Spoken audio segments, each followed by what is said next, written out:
that. Okay. Now we are at physostigmine. Okay. Let's begin physostigmine. What is going on is the same procedure. Okay. Holding acetylcholinesterase body and letting acetylcholine work more. Simple as that. Okay. And it can cross the blood-brain barrier, so it can be harmful if you give higher concentrations. So, you know, it's not safe then, definitely, right? Now, going in detail of its therapeutic uses, you should be well aware of first thing that it do crosses the blood-brain barrier, but this is a reversible drug. Okay, so I am telling you these points because they are important not only for your exam purposes, but also when you work in hospitals. So this is a reversible drug. If it can cross blood-brain barrier, but its effect can be reversed via antidote, definitely. Okay, so this is one important thing you should know. Then the other one is you should know the therapeutic use of it, that it works on this, what they have written, antidote for anticholinergic toxicity. Okay, they have not written this this important therapeutic uses over here, but you can write in your book that it also stimulates the bowel and bladder. Okay, so it is also like PDB. This was my mnemonic. So bowel and bladder. Okay, most of the drugs have the actions on bowel and bladder. So again, it will, you know, when it will stimulate the bowel, it will increase the contraction of bowel, okay, and let the food pass. Okay, and then when it stimulates the bladder, it will contract the detrusor muscle, and the patient can urinate properly. Also, it has an effect in decreasing the intraocular pressure to some extent, as like in textbooks, but we don't use it clinically for this purpose. Okay, for intraocular pressure. And then again, you should know if there is increased quantity of this drug in the in your blood, and the patient undergoes cholinergic crisis, we have to give atropine for the for its reversal. Okay, so atropine is the antidote again for the cholinergics. Okay, so you should kind of know. Now, what's important is for this drug, I have not told you, and I have not focused on side effects of any drug, but for this drug you have to remember the side effect profile. Okay, the importance is side effects. They do ask in your PMDC exam. The side effects of this drug is important because it can cross blood-brain barrier, so it can induce seizures. So you have to write it down that the side effect of physostigmine is seizures. Okay, it can, because it causes that excessive firing at this particular level when the acetylcholine is doing its function more and more. It is binded to this receptor more. Okay, and then you have learned that we have these M1 receptors present in the CNS, and this drug has crossed the CNS. Now just say, for example, this is your brain. Okay, this is your brain. Now this is your brain receptor, and this acetylcholine is still here. Okay, because of this drug who has holded this acetylcholinesterase, and the activity of acetylcholine is too much, that the firing is too much then, as a result of acetylcholine longer activity. Now when the firing will be too much, the patient can undergo seizures. Okay, so it will induce seizures. Also, it can induce paralysis. When the electrical activity of the brain is uncontrolled, you never know that the patient can get paralysis because of the not only that limb paralysis, but also, you know, the diaphragmatic paralysis. The patient can really die.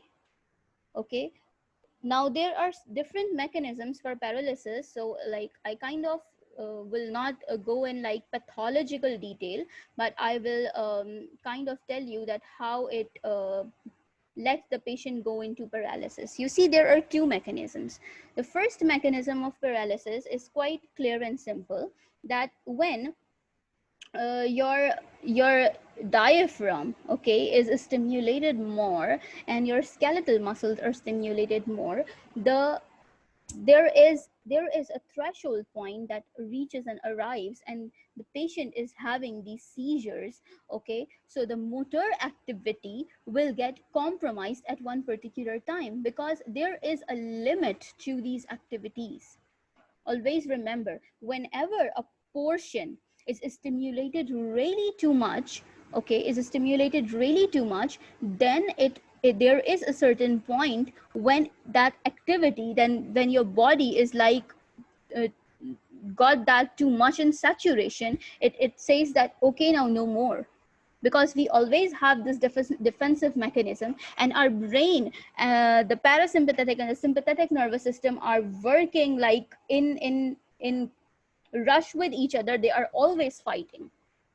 So prolonged seizures, prolonged muscle contractions can lead to this paralysis. Okay, and not only your limbs, your skeletal muscle, like your even diaphragm is also a skeletal muscle, right? So it can cause diaphragmatic paralysis, and if the patient will have the diaphragm paralyzed, he cannot be able to inspire and expire, and that moment is a hallmark for the patient, and the patient can die really. So you have to put that patient instantly on ventilator. No, you have no other choice to save him or her.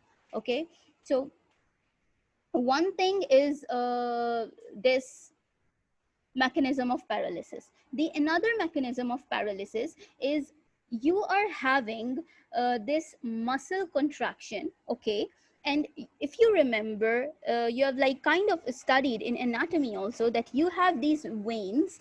Okay, and in on these, sorry, you have these arteries. Okay, and on these large big arteries we have a network of veins which we call venules. Okay, like on present on these arteries like this. Okay, we call this like this network that is present on this artery is called vena comitans. I don't know if you remember from anatomy, but this is what we call vena comitans. Okay, so what will happen is how the blood flow from this veins upward. Okay, arteries, from the arteries the blood flows down, and from the veins the blood flow up, right? It is like that. So because of the pulsation of this artery, because of the pulsation of this artery, the blood in veins goes upward. Okay, now what happens is your we have this M3 receptor on the endothelial lining of blood vessels. Okay, and now this is the drug that is stimulating your muscarinic receptors, and at this particular level, when it will stimulate your endothelium of blood vessel, it will, if the patient has some plaque which we call like atherose, okay, some lodged into this artery. Okay, that can get dislodged, and that thrombus can become an emboli.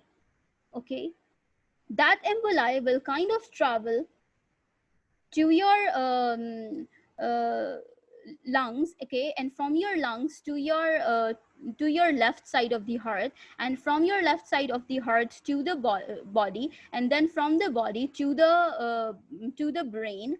Okay, and it can get dislodged, and it can cause a stroke and ultimately paralysis. You getting my point? So this mechanism is not so easy.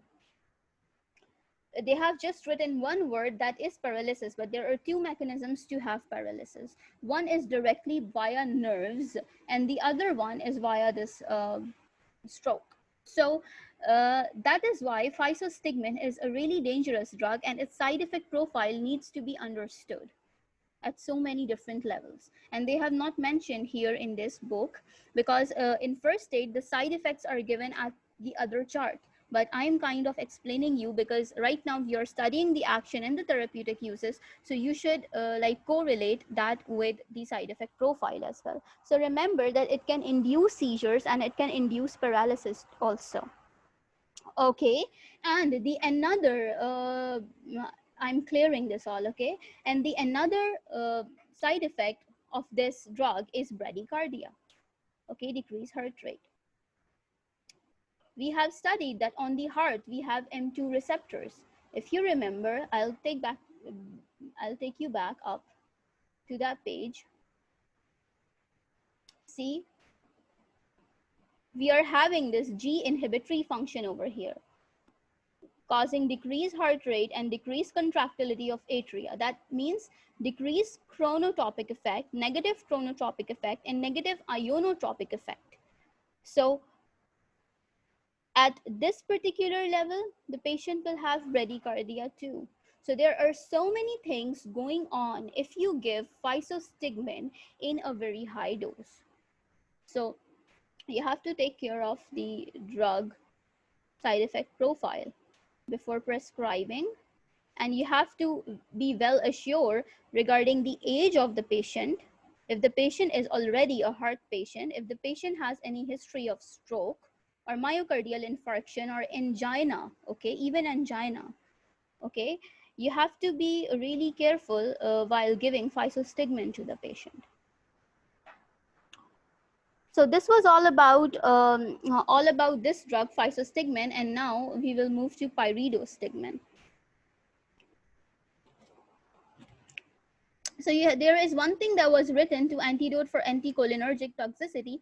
Just remember this word, because when we will be studying anticholinergic drugs, which are also called cholinergic antagonists, for example atropine, when the patient will be given more and more atropine, okay, and the patient will have that atropine overdose, okay, then you give in that condition physostigmine. Okay, so the antidote of cholinergic agonist is atropine, which is an anticholinergic drug. Okay, but when the patient is given more and more atropine, an anticholinergic drug, and when the patient undergoes toxicity of atropine, then we give physostigmine as an antidote, vice versa. Okay, but not any of the other drug, only physostigmine. The reason is it can cross the blood-brain barrier and it can reverse that toxicity at higher cognitive levels too. If you will give any other drug, they will only show systemic effects and they will not cross blood-brain barrier, and they cannot, you know, reverse the effects that has been reached to your brain and saturated your brain with all those toxic activities that's going on in your body. So you need to give a drug that should cross blood-brain barrier to avoid that conflict. Okay. Now you have pyridostigmine, the last drug of indirect agonist, and you should know this drug has a very, very long duration of action, that is 3 to 6 hours. The duration of action of this drug is long, okay, 3 to 6 hours, and it has the same, it works in the same manner as neostigmine and as physostigmine. So the action is exactly the same, and on the same potency. So it also increases the muscle strength. It is used with glycopyrrolate, hyoscyamine, or propantheline to control pyridostigmine side effects. Okay, so this drug is never ever given alone, and pyridostigmine gets rid of myasthenia gravis. So you can give it in myasthenia gravis because it has a longer side effect profile, longer duration of action. Okay, So now you can kind of make a chart somewhere in your book, or you can attach that sticky note, like as I always do when I read lots of drugs for one disease. So for now you have read um, so many drugs for myasthenia gravis. Okay, so one of them which was used previously was adrophonium, which we do not use now. But because you're doctors, you should know, like it can be asked in viva or something ever in your life, or in a hospital round. Any doctor can ask you that. Today currently we are using this antibody, anticholinesterase receptor antibody, but what was the drug that we used to give to diagnose myasthenia gravis previously? And then and then at that time this knowledge will help you. Okay, so you should know that this was a previous drug which we used to diagnose myasthenia gravis. Then we give neostigmine for the treatment and pyridostigmine for the treatment as well. Okay, so you should know. But this drug's mechanism of action, because it's more, even neostigmine has like 4 to 8 hours, and it has 3 to 6 hours. So both can be given in myasthenia gravis like equally. Okay, equally. No differentiation in between both of them. So this was like all about your indirect agonist drugs, and I guess you people have understood. Do you people have any question? If you don't have any question, we will move to anticholinesterase poisoning, which is very interesting. Sure. Okay, let's move to anticholinesterase poisoning, because you see the syllabus is too much, and I do teach in 6 months, so we kind of have to understand also. And like I kept like classes for 1 hour, but you have been noticing that since lots of days, like last 3 days, I am taking the class 2 classes of 40 minutes for one subject. So because right now my schedule is not that tough as it will be in upcoming days, so I am kind of trying to invest more of my time in order to compensate the loss that will be like in future. So because we doctors are never free, we have lots of work to do. Okay, now anticholinesterase poisoning. Now this is before studying the antagonist, uh, this topic is very important, not only for your pharmacology but also for your internal medicine. This is the most favorite MCQ question, or long question, short question, even when I was in the university. So this is important. Have you heard of OP poisoning, like organophosphate poisoning? So that's what this topic is all about. Okay, so it's also a topic of your pharmacology, sorry, of your forensic medicine. Okay, it is also a topic of your forensic medicine, OP poisoning. Now we are done with 20 minutes, but let's cover this part. So tomorrow when we will start, I will give you a bit of details of on OP poisoning, so that it will cover your complete topic in detail. Okay, so but now for now let's stick to this, otherwise we will not be able to cover the pharma portion of it. So you see, often due to organophosphates, so this is the drug parathion. Now before going to details, do you know where you find this organophosphate more? Because in MCQ they do ask in a case. They don't say the name of parathion, or they will not say ecothiopate. These are the names of organophosphates, but they will not use the names. They will say that there was a patient who was working in a field, okay, and he was dealing with those crops, and then suddenly he fell on the ground and he fainted. Simple MCQ. No drug name used. Okay, no drug name used. they will just give you few effects, okay, few side effects of it, okay. Definitely, because it is anticholinesterase poisoning, so you will get the cholinergic side effects, right? All the cholinergic side effects you will get. So you have to pick this from the word farmer, or the word pesticide, or the word crops, okay. If the person is working in a field, he's a farmer, he's dealing with pesticides, the pesticides are has this organophosphates. Even there are people who work in farms who kind of wants to suicide, and they use this op as all those pesticides to kill themselves, and they come in the emergency with op poisoning, and that is intentional. So you have to come across op cases a lot in your clinical life, so you have to understand this at this particular level really good, and make a good concept of op poisoning, okay. Now what it does, that it irreversibly inhibit acetylcholinesterase, okay. Not uh, not like this is the, oh, wait a second, this is the enzyme ACHE.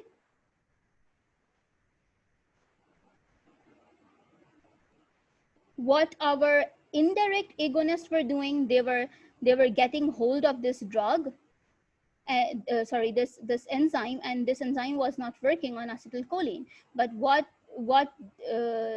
now what is going on is they inhibit this for not a certain period of time, because when we talk about reversible inhibition, it is like for few hours, and then it can do its work back again. But when we talk about irreversible inhibition, this body will not be able to work back again. So this is really serious, okay. This is really serious. So this is important. It irreversibly inhibits acetylcholinesterase enzyme. Okay, organophosphates commonly used as insecticides. That's what I said. Insecticides or pesticides that is used on the crops, because there are, that those pests that eat that crops and destroy the farm or all those crops. So insecticides or pesticides.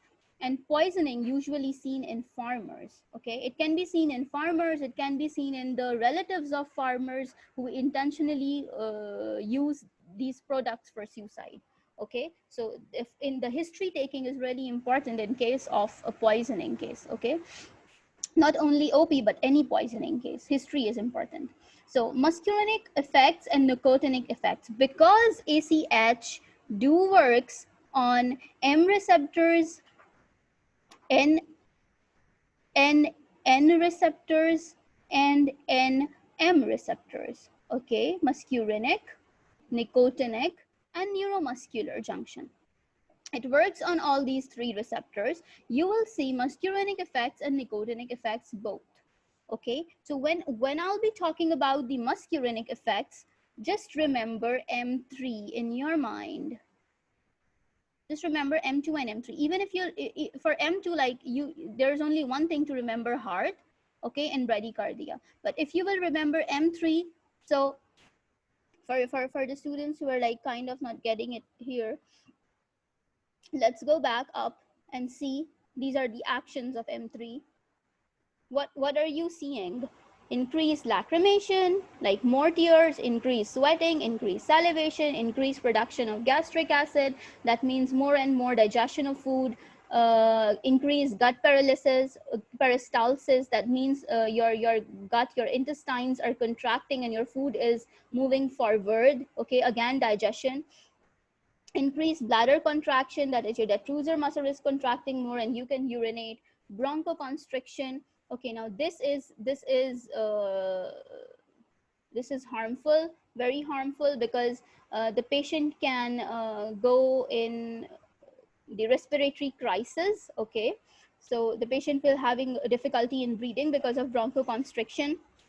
Increased pupillary sphincter, contraction leading to meiosis, that is the contraction of pupil. The pupil gets smaller, okay, and ciliary muscle contraction, so it also decreases the accommodation. Not only the patient can acquire more light more, like difficulty in acquiring more light more, but also he can see wide, okay, and increase insulin release, that is the patient will go in hypoglycemia, okay, the glucose level will decrease because insulin is more, the patient will have hypoglycemia, okay. Endothelium mediated vasodilation, that means the endothelial lining, the smooth muscles of your blood vessels will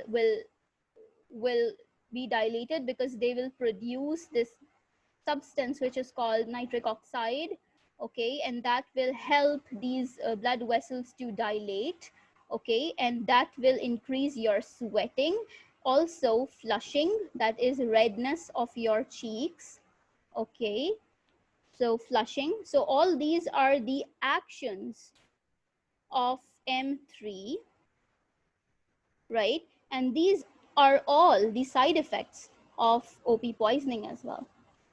You will see this in OP poisoning. Why? Because your ACHE, acetylcholinesterase enzyme that hydrolyzes acetylcholine, is blocked, is inhibited irreversibly. And now this is the receptor which has this ACH attached to it, and it will remain attached to this part for more and more time. So again, I am telling you that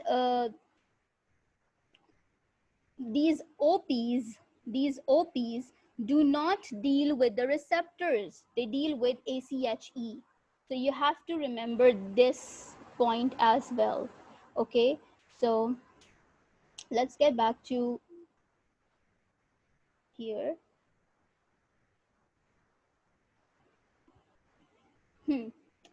So now you see diarrhea because of increased gut peristalsis, okay, increased gut contraction. Smooth muscles of your intestines will contract more and the patient can have diarrhea. Increased urination because the detrusor muscle is contracting more. Meiosis because the ciliary muscles of the eye, the ciliary bodies, they are contracting, okay. When they will contract, they will let the when they will contract, this iris will move back, this muscle becomes narrow, and like the iris will come closer. Here also this muscle will become narrow and the iris will come forward. When the iris will come forward, you see this big circle will become this small. So the patient will accommodate less light and you will see the contraction of pupil, okay. So you will have meiosis, and then bronchospasm because your bronchioles are constricting. Bradycardia because there are M2 receptors on your heart and they're decreasing your heart rate, okay. Emesis, vomiting, okay. You will induce more vomiting because there will be more gastric acid, okay. More gastric acid will induce vomiting. This is another level of understanding. Just hold this thought over here, okay. When you will be studying the GI, you will be getting the whole mechanism of how you vomit food because of increased GA, that is gastric acid, okay. Then lacrimation, excessive tearing, excessive sweating, excessive salivation. So we have this mnemonic dumbbells for muscarinic effects in case of poisoning, OP poisoning. So you have to remember dumbbells, okay, all of them. And when we talk about the nicotinic effects, that is on the NN or on the NM junction, okay, then you will see this this area that it the neuromuscular blockade, okay, and you will be seeing problems in there. So the muscles will like not be able to contract more, and the patient will having this muscle fatigue. Okay, so now how you will treat this OP poisoning is by atropine. Okay, is by atropine you treat this. And by pralidoxime. So, you know, in Pakistan, atropine is not used more. We use pralidoxime more in Pakistan in clinical setup. But you should remember atropine and pralidoxime both are used to reverse these effects. Atropine for the muscarinic and pralidoxime for the nicotinic. Okay, what they do, atropine can cross the blood-brain barrier, okay, to relieve CNS symptoms, and pralidoxime will regenerate acetylcholinesterase via dephosphorylation if given early. Like you have to give it really early. If you give it late, it will not help.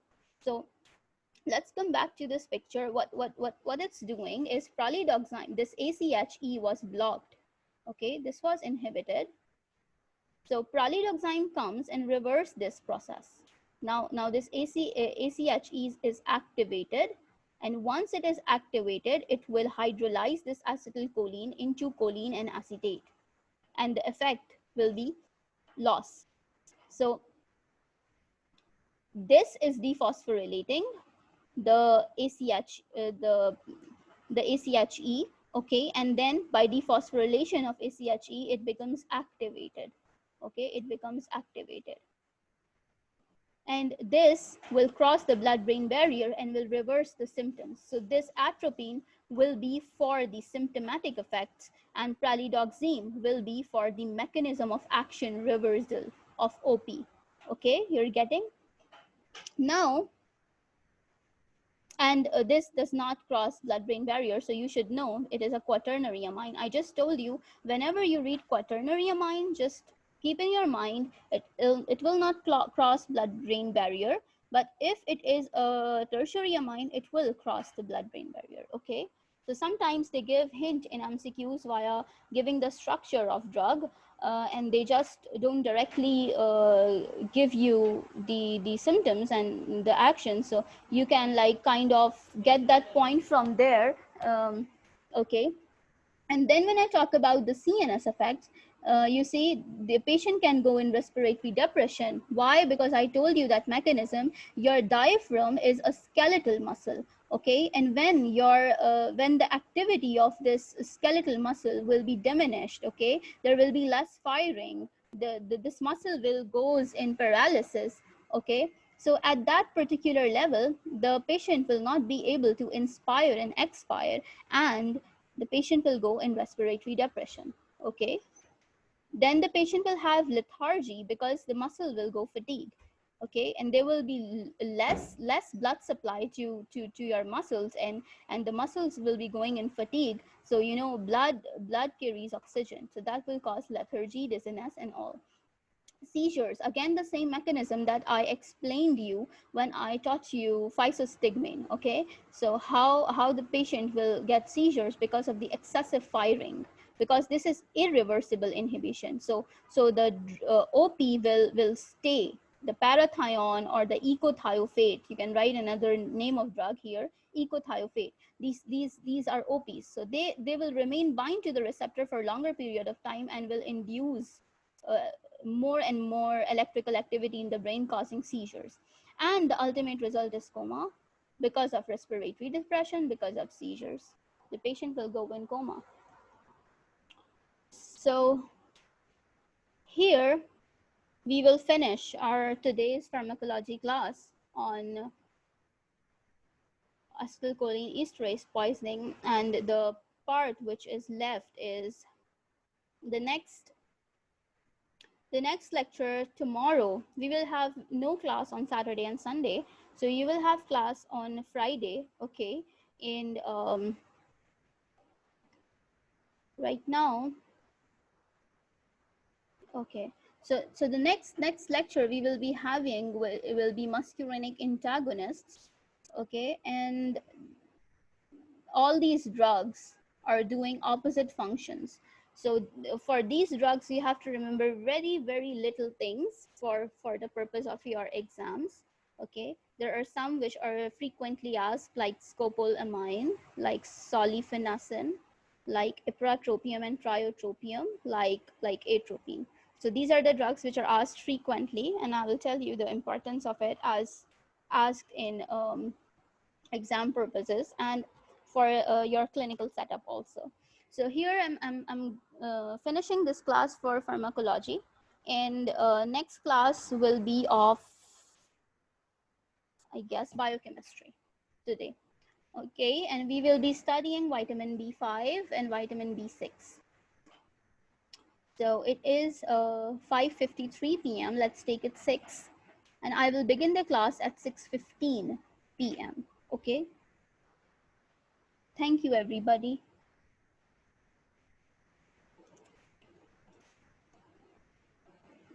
You're welcome.